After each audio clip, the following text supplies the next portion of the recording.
آپ اور ہم مسلمان ہیں اور ہمارا تعارف اہل سنت والجماعت ہے۔ باقی مذہب کے دلائل اپنی جگہ، لیکن کوئی ہم سے پوچھے کہ خود کو مسلمان کہہ لو، بات ختم ہو جائے گی، اہل سنت والجماعت کہنے کی ضرورت کیا ہے؟ پہلے میں اس بات پہ آپ کی خدمت میں دلیل پیش کرتا ہوں کہ ہم اہل سنت کیوں ہیں، اہل سنت کا معنی کیا ہے، اور خود کو اہل سنت والجماعت کس کا دیا ہوا لقب سے ملقب کر کے کہتے ہیں۔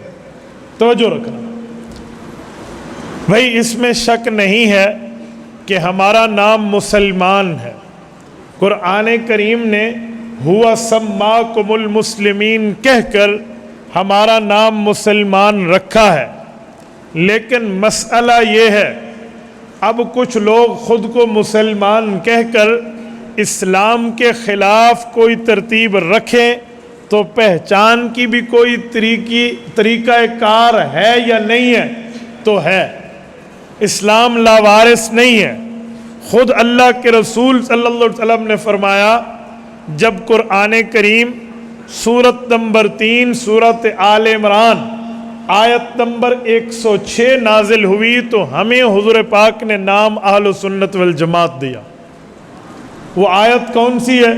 چوتھے پارے کا دوسرا صفحہ اٹھائیں، رب کریم فرماتے ہیں یوم تبیض وجوہ وتسود وجوہ، قیامت کا دن ہوگا، کچھ لوگوں کے چہرے کالے پڑ جائیں گے، کچھ کے چمکتے رہیں گے۔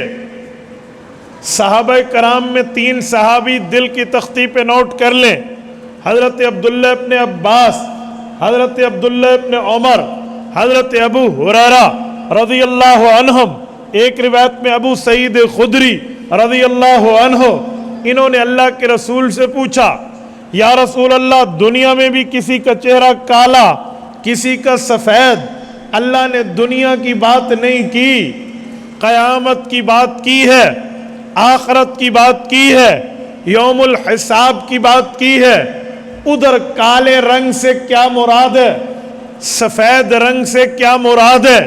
حضور پاک علیہ السلام نے فرمایا تبیض وجوہ اہل السنت والجماعہ وتسود وجوہ اہل البدع والضلالہ۔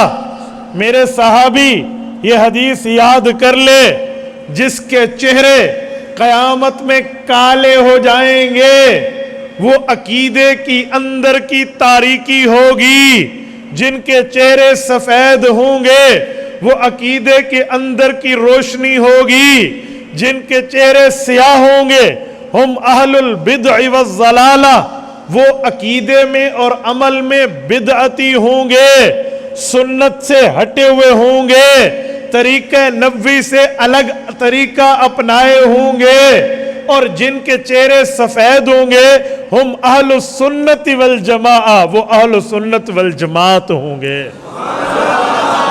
یہ قرآن کریم کی آیت کی تشریح محبوب کریم نے فرمائی ہے۔ حضور اقدس صلی اللہ علیہ وسلم نے یہ نام ہمیں دیا ہے۔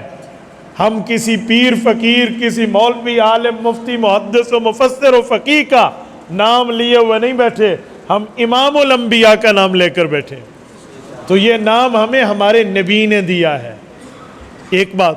دوسری بات، اب اہل السنت والجماعہ کیا مطلب؟